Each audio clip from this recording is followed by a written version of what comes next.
దేవరాగం జ్ఞానయోగం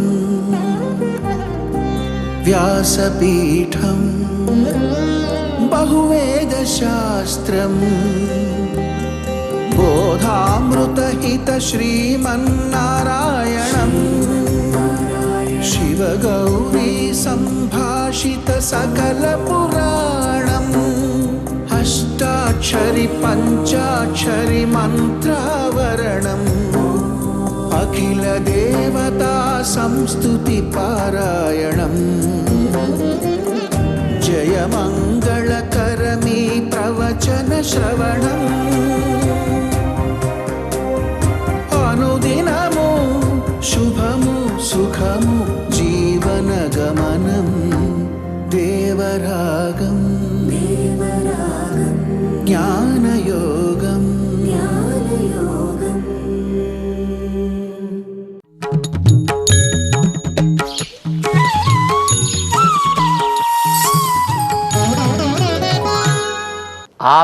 ఆపదామపహర్తారం దాతారం సర్వసంపదాం లోకాభిరామం శ్రీరామం భూయో భూయో నమామ్యహం. జయ శ్రీమన్నారాయణ. ప్రియ భగవద్బంధువులారా, సకల ప్రాణులని తన శరీరం కంటే చాలా గొప్పగా రక్షించుకునే స్థితి కలిగిన వాడు పరమాత్మ శ్రీమన్నారాయణుడు. ఆ భగవంతుణ్ణి విశ్వసించి జీవితాన్ని సాగించేటటువంటి ధర్మానికి వైష్ణవ ధర్మము అని పేరు. ఋషులు చెప్పిన మాట, సర్వేషామేవ ధర్మాణం ఉత్తమః వైష్ణవో గతిః. సర్వేషామేవ ధర్మాణం ఉత్తమః వైష్ణవో విధిః. వైష్ణవ ధర్మం అనేది అన్నిటికంటే ఉత్తమము. ఎందుకని? రక్షతే, వాళ్ళు ఇలా విశ్వాసం వాళ్ళలో ఉంటుంది, భగవంతుడు అట్లా వాళ్ళని చూసుకుంటాడు. రక్షతే భగవాన్ విష్ణువు, విష్ణువు భగవంతుడు వారిని కాపాడును. ఎట్లా? భక్తాన్ ఆత్మ శరీరవత్. ఈ లోపల ఉండేటటువంటి జీవుడు ఈ శరీరాన్ని ఎట్లా జాగ్రత్తగా కాపాడుకుంటున్నాడో అట్లా భగవంతుడు తన భక్తులని కాపాడును. అంటే వారి లోపల తానుండును. ఇది మనకి భగవద్గీతలో 9వ అధ్యాయంలో 29వ శ్లోకంలో భగవంతుడు చెప్పిన మాట అన్నమాట. తేషు చాపి అహం, తేషు చాపి అహం, వాళ్ళల్లో నేనుందును. లో ఉండును అంటే ఈ శరీరంలో ఉన్నది జీవుడు. ఏం చేస్తాడు ఈ జీవుడు? శరీరాన్ని జాగ్రత్తగా కాపాడుకుంటూ ఉంటాడు. ఎట్లా? ఎక్కడైనా దుమ్ము వచ్చిందనుకోండి, వెంటనే కంటికి ఆజ్ఞ ఇచ్చి బ్లింక్ చెయ్యి అంటాడు.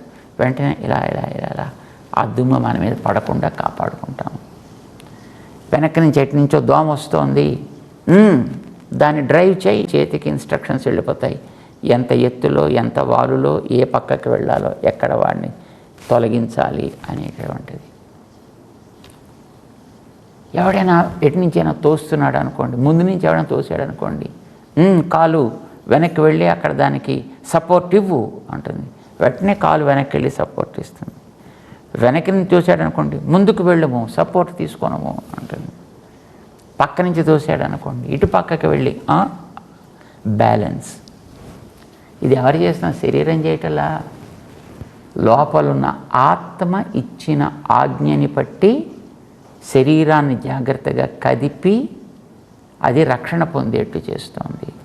ఆ శరీరానికి ఏ ఇబ్బంది కలగకుండా ఆత్మ రక్షించుకుంటోంది.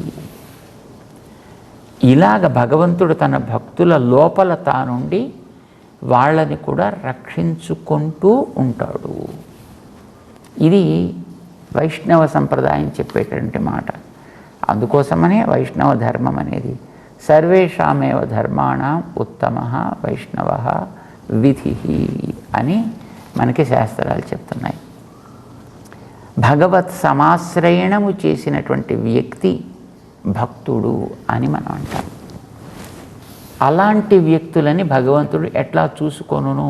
సమోహం, సమానముగా చూస్తా.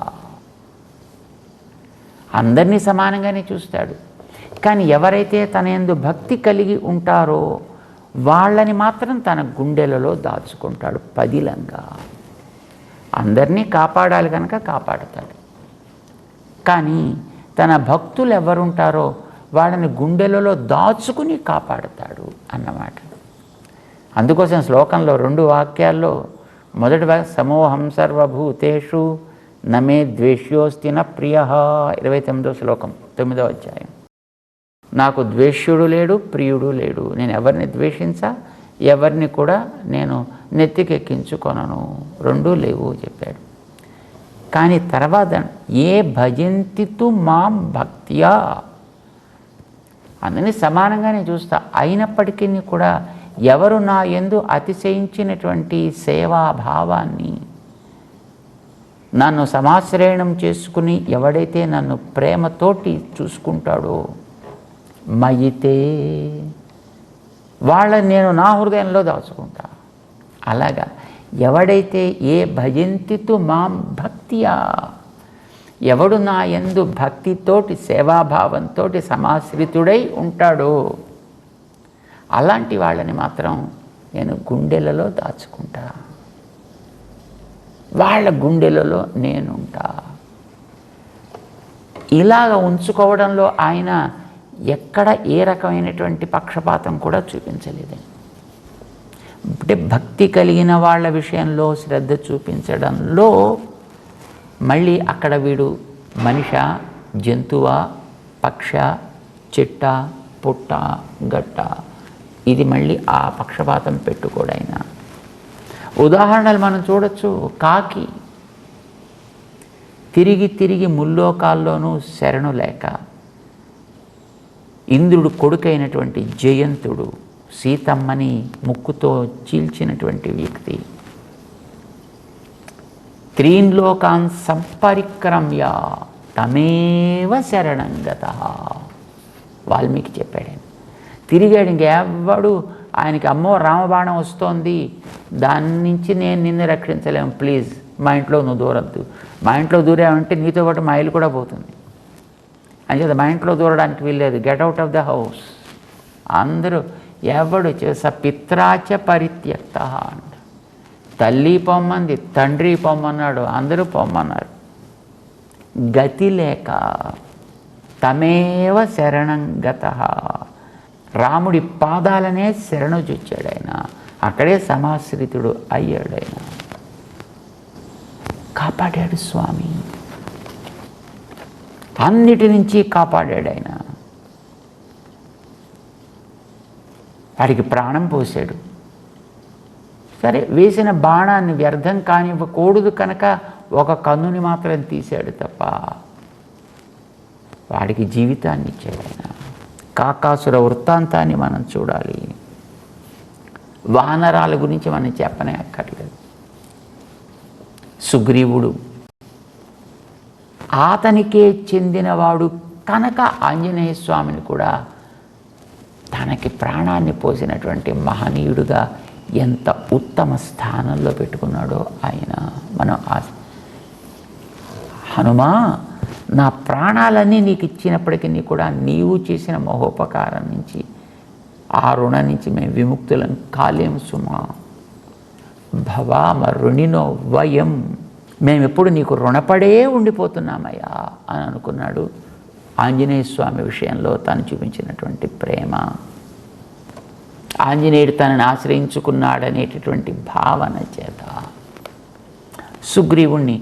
సుగ్రీవుడు ఆంజనేయుడితో పాటు ఉండేటువంటి వానర వీరులు అందరినీ కూడా అదే ప్రేమతోటి ఆదరించాడు ఆయన. గజేంద్ర వృత్తాంతం మనకి తెలుసు.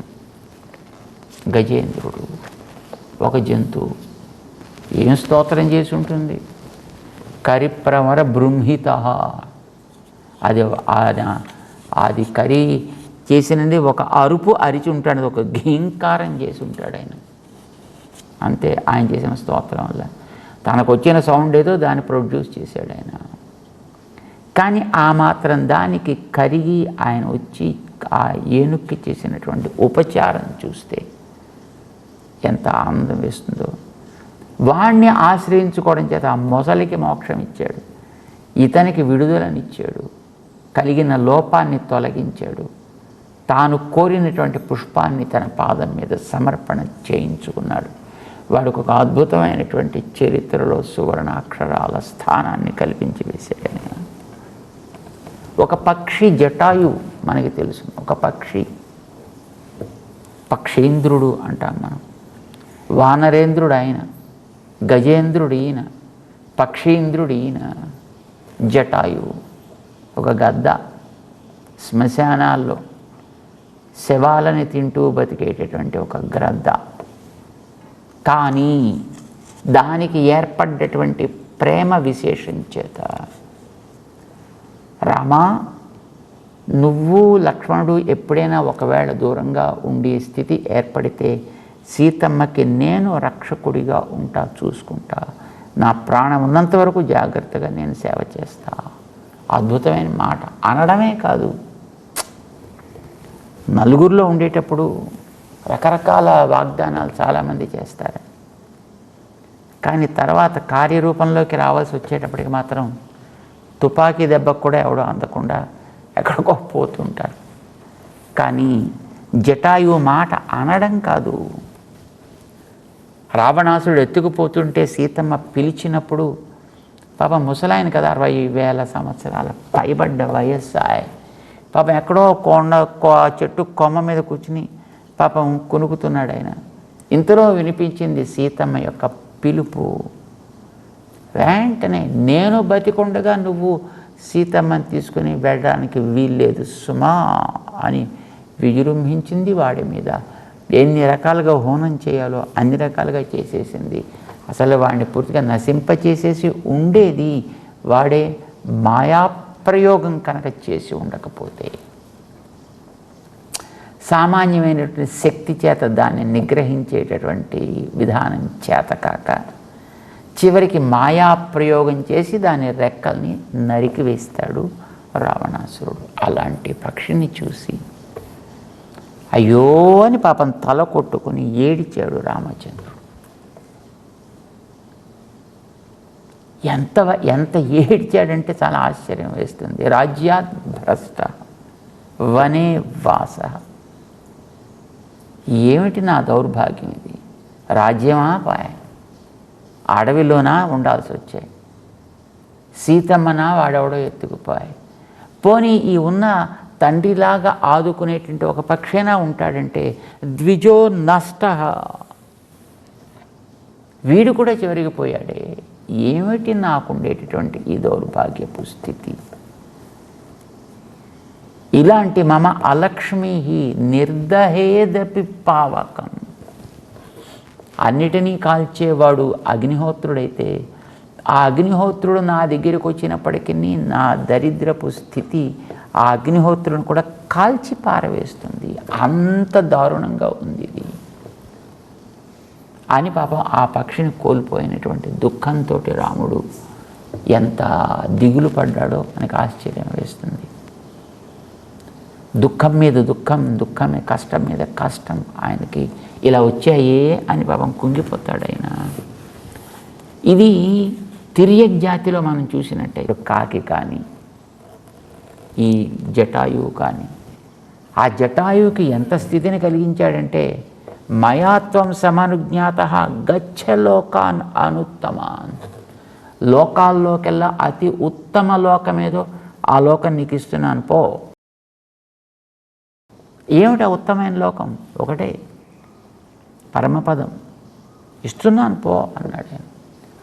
అవునండి, ఆయన దేవుడు కదండి, అందుకోసం ఇచ్చి ఉంటాడు ఆయన. దేవుడు కనుక ఇవ్వలేదు ఆయన, మనిషి కనుక ఇవ్వగలిగాడు. మనిషికి వైకుంఠాన్ని ఇచ్చే శక్తి ఎక్కడి నుంచి వస్తుందండి? ఉంటుందా అలాగే మనిషికి?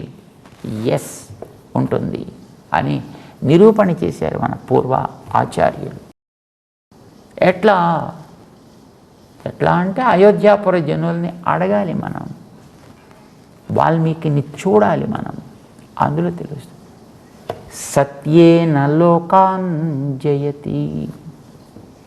ఒక్కొక్క తనలో ఉండే గుణం చేత కొన్నిటిని ఆయన తన స్వాధీనంలోకి తెచ్చుకోగలిగేటే యోగ్యత ఉన్నవాడు రాముడు. అంటే మానవత్వంతో మానవుడు ఎవడైనా సరే సత్యేన లోకాన్ జయతి, సత్యవాక్పాలన విధులు కనుక తెలిసినట్లయితే లోకాన్ జయతి, మొత్తం లోకాలని జయించగలుగుతాడు. సత్యవాక్పాలకుడు అంచేత అన్ని లోకాలని జయించాడు ఆయన సత్యవాక్. సత్యం అంటే ఏది, ఎప్పుడు, ఎలా, ఎంత మాట్లాడాలో తెలిసి మాట్లాడేటటువంటి తత్వం రాముడికి ఉంది కనుక లోకాలన్నింటినీ ఆయన జయించి పెట్టుకున్నాడు. ఆ లోకాలన్నింటిలోనూ వైకుంఠం కూడా ఒక లోకం. అన్ని లోకాలు సత్యేన లోకాన్ జయతి అన్నారండి వాళ్ళు. లోకాన్ అంటే ఈ లోకాలని మాత్రమే జయించును, కింది లోకాలు జయించును, మధ్య లోకాలు జయించును, పై లోకాలు జయించును, ఇట్లాగా దానికి ఏమీ కంపార్ట్మెంటలైజ్ చేయలేదు. లోకాలన్నింటినీ అన్నారు కనుక అందులో ఇది అది అనేటటువంటి మినహాయింపుకి లెక్కే లేదు కనుక అన్ని లోకాలు జయించినటువంటి వాడు సత్యవాక్పాలన చేత రామచంద్రుడు అనేటటువంటి మహనీయుడు. వైకుంఠం కూడా ఆ లోకాల్లో ఒకటి. తాను ఆర్జించుకున్నటువంటి సంపదల్లో ఏది ఎవరికైనా ఇచ్చే అధికారం ఉంటుంది అనేది మనందరికీ తెలుసు. ఏదో నాకు నా తండ్రి నుంచి వచ్చింది, ఆయనకి వారి తండ్రి నుంచి వచ్చింది కనుక ఈవేళ నాకు ఇలా ఇద్దాం అనిపిస్తోంది అంటే ఇవ్వడానికి వీలు ఉండదు. నువ్వు నీ తర్వాత తరానికి ఇవ్వాల్సి ఉంటుంది తప్ప. అది పైనుంచి వచ్చినటువంటి ఆస్తి కనుక అయినట్టయితే. కానీ స్వార్జితానికి అట్లాంటి రెస్ట్రిక్షన్స్ ఏముండవు. ఎవరికైనా ఏదైనా నువ్వు ఇచ్చుకోవచ్చు. సంతానానికి కూడా దాన్ని మళ్ళీ క్లెయిమ్ చేసేటటువంటి అధికారం కూడా ఉండదు. అది పిత్రార్జితంగా వచ్చేది అయితే మళ్ళీ సంతానం క్లెయిమ్ చేయొచ్చు తప్ప, లేకపోతే క్లెయిమ్ చేయడానికి అధికారం లేదు. రాముడికి ఆ వైకుంఠం అనేది అలా వచ్చింది కనుక ఆ ఆర్జించిన వైకుంఠ లోకాన్ని నేను నీకు ఇస్తున్నాను, జటాయో గచ్చ, వెళ్ళి తీసుకోదాన్ని అని పంపించగలిగాడు. భగవంతుడిలో ఉండేటటువంటి తనను ఆశ్రయించుకున్న వాళ్ళ విషయంలో చూపే ఆ రక్షణ దీక్షకి అంతము అనేటటువంటిది లేనే లేదు. ఇది తిరియక్కుల విషయంలో, అంతేకాదు దేవతల విషయంలో మనం చూడాలన్నా చూడొచ్చు. ఇంద్రుడు ఎన్నిసార్లు తల మీద తెచ్చుకున్నాడు ఆయన, తల ప్రాణం మీదకి. అన్నిసార్లు ఇంద్రుణ్ణి కాపాడింది భగవంతుడు.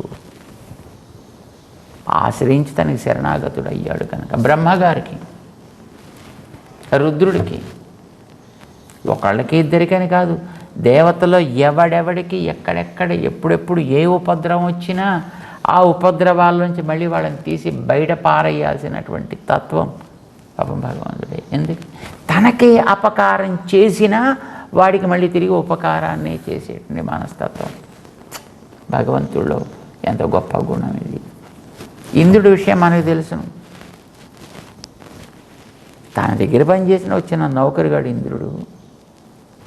ఏదో తనకి ఉండేటటువంటి ఏవో కొన్ని కార్యక్రమాల దృష్ట్యా గోకులానికి వెళ్ళాలి, అక్కడ నేను పుట్టాలి, అక్కడ నేను పెరగాలి అని ఈయన కోరుకొని నందగోకులానికి వెళితే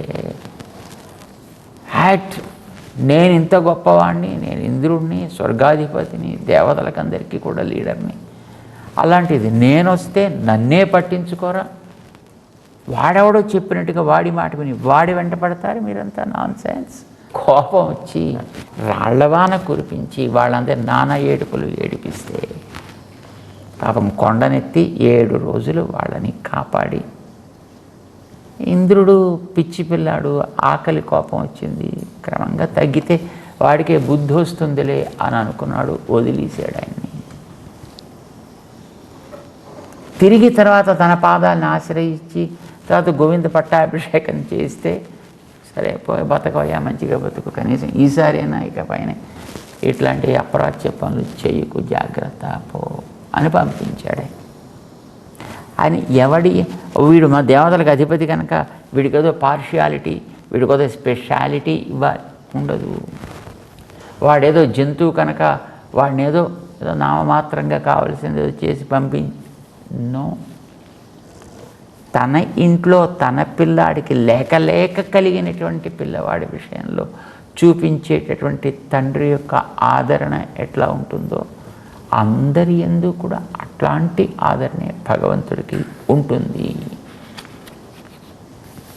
అంటే దీనిలో ఏ రకమైన పక్షపాతాలు ఉండవు. అసలు ఇలాంటివి మనం చూస్తూ కూర్చుంటే ఎంతమంది మనకు దొరుకుతారండి. మన ఇతిహాసాల్లోకి పెడితే ఘంటాకర్ణుడు, విభీషణుడు, ప్రహ్లాదుడు, ధ్రువుడు, ఒక్కడేంటి, మాలాకారుడు, అక్రూరుడు, వృత్రాసురుడు లాంటి వాడికి కూడా అండి, చివరికి వృత్రాసురుడు లాంటి వాడిని కూడా అనుగ్రహించాడు. శబరి ఆటవిక భిల్లజాతి స్త్రీ గుహుడు అనుగ్రహించాడైనా వాళ్ళని కూడా. మన ఆళ్వార్లలో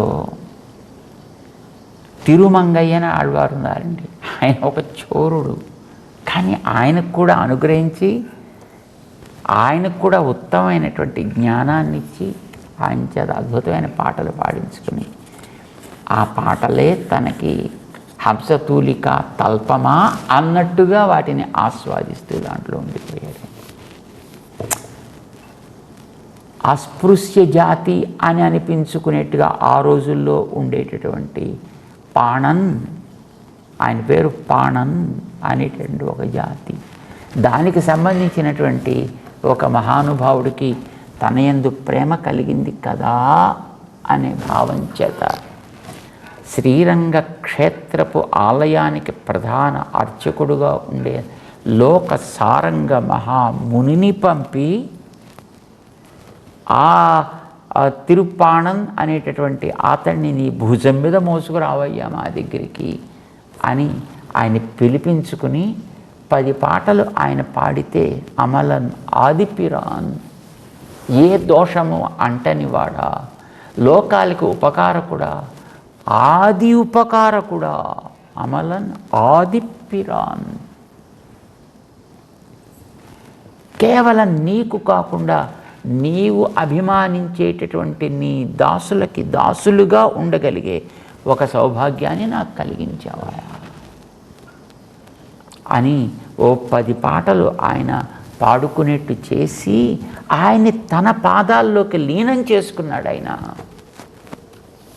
తిరుప్పాణన్ అర్చకుడికి కలగలేదా సౌభాగ్యం? రోజు పాపం ముట్టుకుని అభిషేకం చేయించేటటువంటి మహనీయుడు, ఆయనకు కలగలేదు. ఆయన పాదాల్లో, భగవంతుడి పాదాల్లో చేరిపోయేటువంటి అదృష్టం తిరుప్పాణనికి కలిగింది. ఎక్కడి దాకా ఎందుకండి? తన భక్తుడైనటువంటి రామదాసుడికి విడుదల కలిగించడం కోసమని రాముడు తానే స్వయంగా రామోజీ లక్ష్మోజీగా వెళ్ళి తానీషా కనిపించాడు. రామదాసు గారికి కనిపించలేదు పాపం. అన్ని దెబ్బలు తిని అన్ని పాటలు పాడినటువంటి ఆయనకి ఏం కాలే, కానీ ఆ తానీషా కనిపించి అతనికి ధనాన్ని అర్పించి మా రామదాసు గారిని విడుదల చేయవయ్యా బాబు అని బతిమాలుకున్నాడు ఆయన. భగవంతుడికి ఉండేటటువంటి ఆ భావన ఎంత గొప్పదో. అంటే తన భక్తులని ఆశ్రయించుకున్న వాళ్ళని కూడా కాపాడటంలో ఆయనకు ఉండేటటువంటి కృప, ఆయనకు ఉండేటటువంటి క్షమ, అది సీమారహితమైనది. అది అహైతుకి కృప. నిర్హేతుకమైనటువంటి ఆ కృపకి అంతము ఉండదు సుమా. ఇలాగా ఇంతకీ ఆయన కేవలం ఇలాంటి వాటి విషయంలో కూడా స్థావరాల్లో యమళార్జున భంజనాయ నమః అని ఆయనకు ఒక పేరుందండి. కృష్ణావతారంలో రోటికి తల్లి కట్టేస్తే ఆవిడ లోపలికి వెళ్ళిపోగానే ఈ రోడ్డును మెల్లిగా లాక్కుంటూ వెళ్ళి 2 చెట్ల మధ్యలోంచి వెళ్ళి ఆ చెట్లను విరక్కొట్టి నలకూబర మణిగ్రీవులు అనేటటువంటి ఆ గంధర్వులకి మోక్షాన్నిచ్చి వాళ్ళని తరింపచేసినటువంటి మహనీయుడు ఆయన. స్థావరాలు అంచేత అది స్థావరమా తిరియక మనుష్యుడా దేవత అనేటువంటి ప్రశ్న లేదు. సమూహం సర్వభూతేషు, అందరి యందు కూడా నాకుండేటటువంటి దృష్టి సమానమే. కానీ ఎవడు భక్తితోటి సేవిస్తాడో అలాంటి వాళ్ళ విషయంలో మాత్రం తనకి మాటలకి అందనంత ప్రేమ ఉంటుంది సుమా. నేను ఎంతో గొప్పవాడినే అయినప్పటికీ అలాంటి వాళ్ళ విషయంలో నన్ను నేనే మరచిపోతా అని చెప్పుకున్నాడు ఆయన. ఆయనకు ఉండేటటువంటి అసీమ అనుగ్రహాన్ని అద్భుతంగా ఈ 29వ శ్లోకం మనకి స్పష్టం చేస్తుంది. అయితే ఆ ఆశ్రయించుకునేటువంటి వాళ్ళు ఒకనాడు అయోగ్యులు అయి ఉండొచ్చు, అయినప్పటికీ కూడా వాళ్ళని కాపాడి తీరుతాడు. ఇది మనం జ్ఞాపకం పెట్టుకోవాల్సిన గొప్ప మాట. మిగతా వాళ్ళు అయోగ్యులైతే వాళ్ళని ఫిల్టర్ చేసేస్తారు, తీసేస్తారు పక్కకి. నువ్వు ఈ క్వాలిఫికేషన్స్, ఈ బేసిక్ థింగ్స్ నువ్వు దీంట్లో ఫుల్ఫిల్ అయితేనే నువ్వు ఈ కేటగిరీలోకి రావాల్సి ఉంటుంది, అదర్వైజ్ స్క్రీన్డ్ అవుట్ అని అంటారు. కానీ భగవంతుడు అట్లాగా ఎవడిని కూడా తొలగించేటటువంటి ప్రశ్న లేనే లేదు. మీ ఇష్టం వచ్చినట్టు అలా చెప్తారటండి అంటే మా ఇష్టం కాదయ్యా. ఆయనే 9వ అధ్యాయంలో పై శ్లోకంలో చెప్తున్నాడు. 30వ శ్లోకంలో చూద్దాం, తెలుసుకుందాం దాని గురించి. జై శ్రీమన్నారాయణ.